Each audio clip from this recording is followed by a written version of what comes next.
Hello दोस्तों, स्वागत है आपका एक नए वीडियो में। आज की इस वीडियो में हम कक्षा 12 भौतिक विज्ञान में बहुत ही ज़्यादा महत्वपूर्ण आंकिक प्रश्न देखेंगे और साथ में इसको लगाने का पूरा कॉन्सेप्ट भी सीखेंगे। दोस्तों, ये सवाल कई बार बोर्ड्स एग्जाम में पूछा जा चुका है और वो जो है 5 अंक में पूछा जाता है। ये जो सवाल है 5 अंक में पूछा जाता है। देखिए, इसमें कह रहा है निम्नलिखित परिपथ में ज्ञात कीजिए। अमीटर का पाठ्यांक ज्ञात करना, उसके बाद में वोल्टमीटर का पाठ्यांक ज्ञात करना, उसके बाद में शक्ति गुणांक यानी cos फाई का मान ज्ञात करना है। बहुत सारे विद्यार्थी तो केवल चित्र देख करके घबरा जाते हैं, इसीलिए हमने जो है यही सवाल जो है खूब हम प्रैक्टिस करा रहे हैं, जिससे कि आप लोग अच्छे से ऐसे सवाल को सॉल्व कर सकें। ठीक है, तो आपको चित्र देख करके घबराना नहीं है। ये अनसॉल्व है, अनसॉल्व में ये सवाल 5 अंक में पूछा जा चुका है। तो आपकी ये जिम्मेदारी बनती है कि आप ऐसे सवाल को बिल्कुल भी छोड़ करके ना जाएं। इस टाइप के जितने भी सवाल हैं, जितने भी सवाल आप प्रैक्टिस कर सकें जरूर कर लीजिए, क्योंकि ये सवाल बोर्ड एग्जाम में जरूर आएगा। ठीक है, इस टाइप के सवाल जरूर आएंगे। अगर ये सवाल नहीं आया तो इस टाइप के सवाल जरूर आएंगे लगाने के लिए। चलिए इसका हम सॉल्यूशन देखते हैं। तो यहाँ पर सबसे पहले आपको जो है जो चित्र बना रहेगा उसे बना लेना कॉपी में। उसके बाद में यहाँ पर आप हल लगा करके लिखना शुरू करेंगे। ठीक है, ये कैसा परिपथ है? एलसीआर परिपथ है। तो इसे हम चलिए सॉल्व करते हैं इस सवाल को। तो यहाँ पर सर्वप्रथम हम लिखेंगे किसी भी सवाल को सॉल्व करते समय, भौतिक विज्ञान का अगर हम कोई भी सवाल सॉल्व कर रहे हैं तो सबसे पहले उसमें जो दिया रहेगा उसे हम लिख लेते हैं। ठीक है, यहाँ पर देखिए क्या दिया गया, संधारित्र सी का मान दिया गया। उसके बाद में ये प्रत्यावर्ती धारा स्रोत लगा हुआ है और यहाँ पर प्रत्यावर्ती वोल्टता का समीकरण भी दिया गया है। ठीक है, यहाँ पर प्रतिरोध आर का मान दिया गया है और यहाँ पर प्रेरकत्व यल का मान दिया गया है। ठीक है, यहाँ पर देखिए वोल्ट मीटर लगा हुआ है और ये अमीटर लगा हुआ है। ठीक है, तो यहाँ पर हम लिखते हैं जो दिया है, यहाँ पर लिख देते हैं। सबसे पहले दिया है, क्या क्या दिया गया है, यहाँ पर दिया गया आर बराबर में 20 ओम। आर बराबर में कितना दिया गया, 20 ओम। और उसके बाद में यल बराबर में दिया गया 0.1 हेनरी। उसके बाद में सी बराबर में कितना दिया गया है, 62.5 माइक्रोफैरड। 62.5 माइक्रोफैरड। आप इस माइक्रोफैरड को फैरड में चेंज कर दीजिए, कितना हो जाएगा, 62.5 गुणे में 10⁻⁶ फैरड। ठीक है, इतना फैरड हो जाएगा। उसके बाद में यहाँ पर प्रत्यावर्ती वोल्टेज का समीकरण दिया गया है, वी बराबर में कितना दिया गया है, वी बराबर में 200 अंडर रूट कितना दिया गया, 2, और उसके बाद में साइन 400t। ठीक है, ये दिया गया है सवाल में। ठीक है, ये सवाल में दिया गया है प्रत्यावर्ती वोल्टेज का समीकरण। और उसके बाद में यहाँ पर अमीटर लगा हुआ, यहाँ पर वोल्ट मीटर लगा हुआ। अब इस समीकरण की तुलना हम मानक समीकरण से कर देंगे। यहाँ पर लिख देंगे उक्त समीकरण की तुलना, समीकरण की तुलना v बराबर में v0 साइन ओमेगा टी से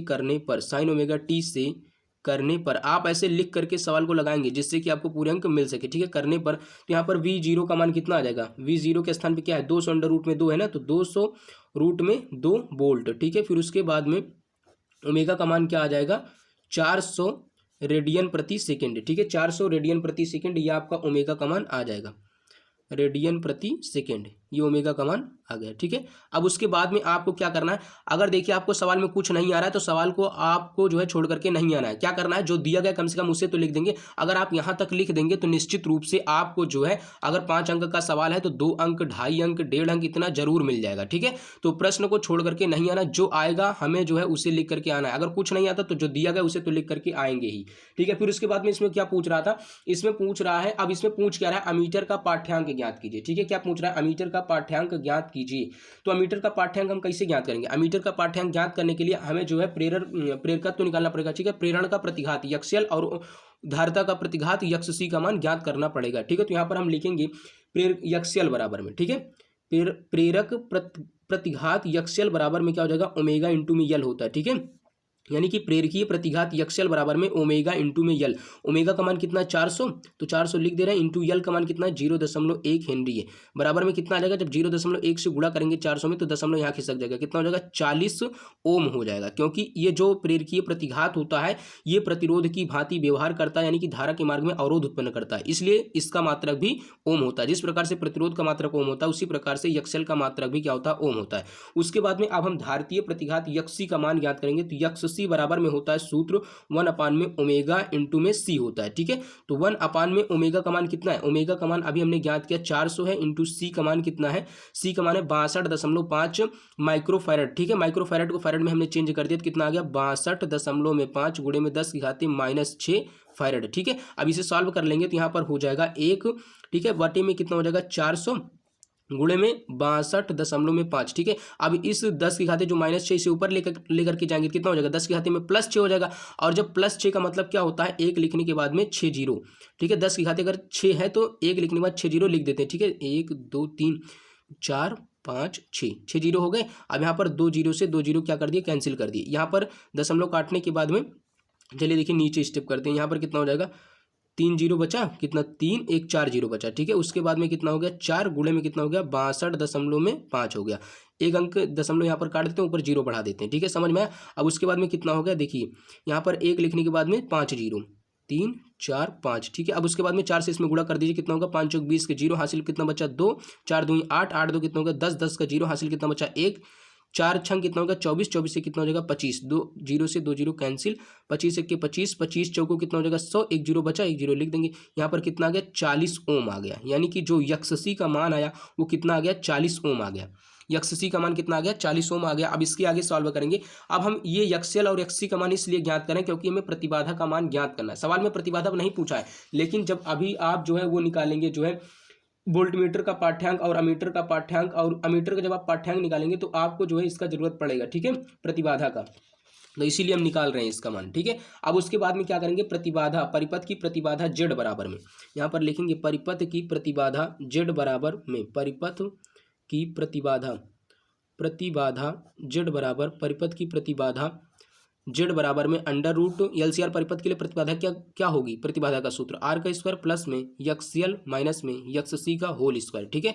अब आर का मान कितना दिया गया 20 दिया गया, तो यहाँ पर 20 लिख लेंगे। उसके बाद में यक्सएल का मान कितना है, यक्सएल का मान अभी हमने ज्ञात किया, देखिए 40 है, कितना है 40 ओम है। फिर उसके बाद में यक्सी का मान 40 है, ठीक है, अभी ज्ञात किया हमने। अब जब इसका वर्ग करेंगे तो कितना आ जाएगा, यहाँ पर 20 का वर्ग, फिर उसके बाद में प्लस में यहाँ हो जाएगा 0 का वर्ग, ठीक है, आ जाएगा रूट में 20 का वर्ग। जब इसे बाहर निकालेंगे तो आ जाएगा 20 ओम। ये भी क्या है, धारा के मार्ग में अवरोध उत्पन्न करता है, प्रतिबाधा, ठीक है, इसलिए इसका भी मात्रा क्या होता है, ओम होता है। प्रतिरोध की भांति इसका भी मात्रा क्या हो जाएगा, ओम हो जाएगा।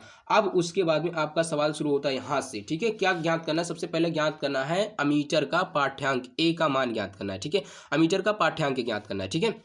यहाँ पर लिखेंगे अमीटर का पाठ्यांक, अमीटर का पाठ्यांक, यहाँ पर आप लिखेंगे अमीटर का पाठ्यांक, मीटर का पाठ्यांक कितना हो जाएगा, मीटर का पाठ्यांक बराबर में हो जाएगा, इसका जो सूत्र होता है अमीटर का पाठ्यांक यानी कि परिपथ में धारा आई, अमीटर का पाठ्यांक बराबर में क्या हो जाएगा, परिपथ में धारा आई, परिपथ में धारा आई, ठीक है, परिपथ में धारा आई बराबर में क्या हो जाएगा, वी आर एम एस अपान में क्या हो जाएगा Z, V R M S अपान में क्या हो जाएगा जेड, यानी कि वोल्टेज का वर्ग माध्य मूल मान स्क्वायर मीन रूट वैल्यू, ठीक है। अब आप ये समझ लीजिए कि अमीटर किस क्रम में लगाया जाता है।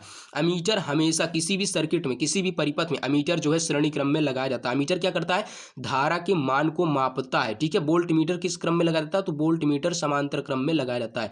तो वोल्ट मीटर का कार्य क्या होता है, वोल्ट मीटर जो है विभवांतर बताता है, ठीक है, वोल्टेज बताता है। ये अमीटर जो है श्रेणी क्रम में लगाया जाता है और वोल्टेज समांतर क्रम में लगाया जाता है। कई बार बहुविकल्पी में भी पूछ लिया जाता है कि किसी परिपथ में अमीटर किस क्रम में लगाया जाता है, तो अमीटर जो है श्रेणी क्रम में लगाया जाता है और वोल्टेज यानी कि विभवांतर किस क्रम में लगाया जाता है, समांतर क्रम में लगाया जाता है। समांतर क्रम को आप पार्श्व क्रम भी कह सकते हैं, ठीक है। तो यहाँ पर धारा आई बराबर में हो जाएगा वी आर एम एस अपान में जेड। अब हम जानते हैं कि वी आर एम एस का सूत्र क्या होता है, वी आर एम एस बराबर में होता है वी जीरो अपान में रूट 2 होता है, ठीक है, इंटू में जेड है तो जेड लिख देंगे। ये वी आर एम एस का सूत्र क्या होता है, वी आर एम एस बराबर में होता है वी जीरो अपान में रूट 2 होता है, ठीक है। यहाँ पर वोल्टेज का वर्गमान मूल मान बराबर में क्या होता है, वोल्टेज का शिखर मान बटे में रूट 2 होता है, ठीक है। फिर उसके बाद में आई बराबर में हो जाएगा वी जीरो अपान में जेड अंडर रूट में 2 हो जाएगा। वी जीरो का मान अभी हमने तुलना किया था तो ज्ञात किया था कितना है वी जीरो का मान, वी जीरो का मान है 200 अंडर रूट में 2 है, वी जीरो का मान 200 अंडर रूट में 2 है। और जेड का मान कितना है अभी हमने ज्ञात किया 20 है, कितना है 20 अंडर रूट में 2 है तो 2 लिख देंगे। रूट 2 से रूट 2 कैंसिल, एक जीरो से एक जीरो कैंसिल, 2 1 के 2, 2 धाम में कितना हो जाएगा 10। आई का मान कितना आ गया 10 एम्पियर आ गया, कितना आ गया 10 एम्पियर, ये आपका आई का मान आ गया, ठीक है।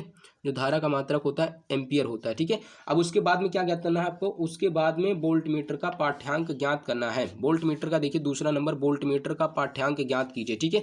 तो दूसरा नंबर यहाँ पर लिखेंगे वोल्ट मीटर का पाठ्यांक बराबर, वोल्ट मीटर का पाठ्यांक बराबर क्या हो जाएगा, वोल्ट मीटर का पाठ्यांक, वोल्ट मीटर का पाठ्यांक बराबर में क्या हो जाएगा, यल और सी के सिरों के बीच का क्या हो जाएगा विभवांतर, ना, यल और सी के सिरों के बीच का, क्योंकि यल सी परिपथ के बीच में देखिए लगा हुआ है ना, यानी कि यल और सी के बीच में लगा हुआ है विभवांतर, ठीक है। तो इसीलिए वोल्ट मीटर जो है यल और सी के सिरों के बीच में ही तो लगा हुआ है, इसलिए क्या हो जाएगा यल माइनस में सी, सिरों के बीच का विभवांतर, सिरों के बीच का विभवांतर, बीच का विभवांतर, इसके बीच का विभवांतर ज्ञात करेंगे कितना आ जाएगा।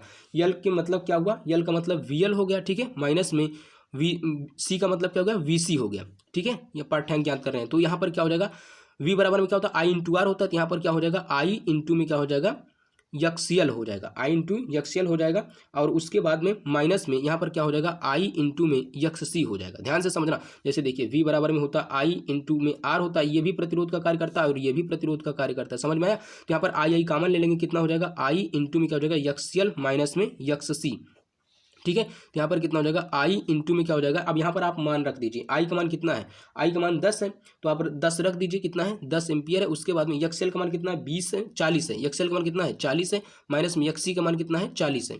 यक्सेल और यक्सी का मान कितना है, देखिए यक्सेल का मान कितना है 40 है और उसके बाद में यक्स सी का मान कितना है 40 है, ठीक है। इसीलिए हमने यहाँ पर यक्सेल माइनस में यक्सी कर दिया, तो यहाँ पर कितना आ जाएगा 10, फिर उसके बाद में यहाँ जब घटाएंगे कितना आ जाएगा 0, और किसी भी संख्या में 0 से गुणा करते हैं तो उसका मान क्या हो जाता है 0 हो जाता है, यहाँ पर हो जाएगा 0 वोल्ट, ठीक है।